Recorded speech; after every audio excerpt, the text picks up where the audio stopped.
যা যা আছে আপনারা দিয়ে যান, 10 টাকা 20 টাকা 50 টাকা। আমি আপনাদের দায়িত্ব নিলাম, আপনাদের টাকার আমানত আমি নিলাম।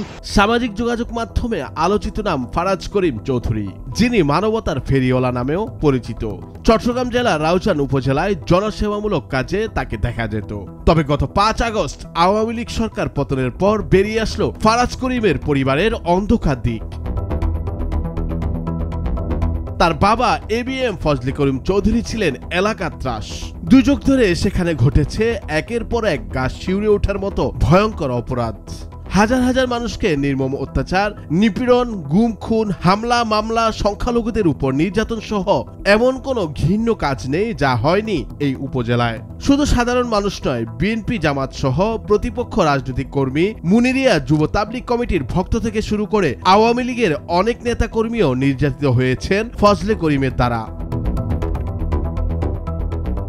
ভাঙচুর করা হয়েছে বাড়িঘর, মসজিদ, মন্দির ও ব্যবসা প্রতিষ্ঠান।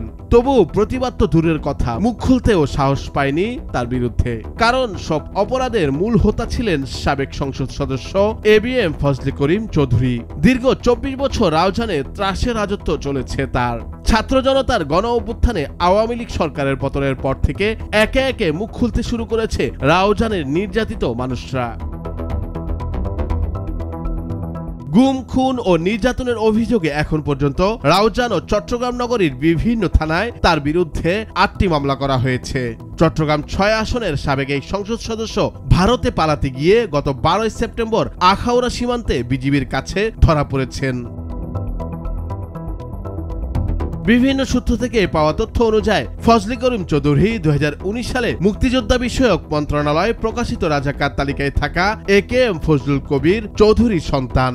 এরপর 2001 সালে 8ম জাতীয় সংসদ নির্বাচনে চাচাতো ভাই বিএনপি নেতা গিয়াসউদ্দিন কাদের চৌধুরীকে হারিয়ে এমপি নির্বাচিত হন ফজলে করিম চৌধুরী। এরপর 2008, 2014, 2018 এবং 2024 সালেও আওয়ামী লীগের মনোনয়ন পেয়ে এমপি হন তিনি।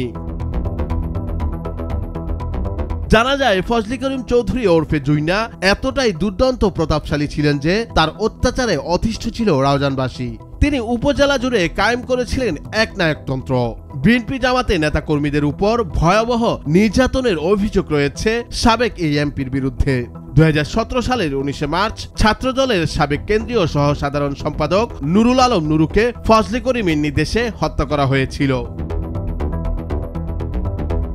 রাউজানের বিভিন্ন এলাকা থেকে জানা গেছে বিএনপির নেতাকর্মী ও মুনিরিয়া যুব তাবলিগ কমিটির বিভিন্ন ইউপিতে অবস্থিত অফিসগুলো ভাঙচুর ও লুটপাট হয়েছিল গত কয়েক বছর আগে। মুনিরিয়া তাবলিগের বেশ কয়েকজন সদস্য বলেন তাদের সংগঠনটি একটি অরাজনৈতিক ধর্মীয় সংগঠন, কিন্তু ফজলে করিম তাদের ভবিষ্যতের জন্য হুমকি মনে করতেন। এ কারণে এমপি মুনিরিয়া তাবলিগ কমিটি ধ্বংসের পায়তারা করেন। জানা গেছে রাউজান উপজেলার সব ইটভাটা থেকে প্রতি বছর ফজলে করিম চৌধুরীকে 2 লাখ টাকা করে দিতে হতো। এছাড়া উপজেলার সরকারি ও স্বায়ত্তশাসিত প্রতিষ্ঠানের উন্নয়নমূলক কাজের টেন্ডার পাওয়ার পর ঠিকাদারদের বাধ্যতামূলকভাবে এমপিকে 20% কমিশন দিতে হয়েছে।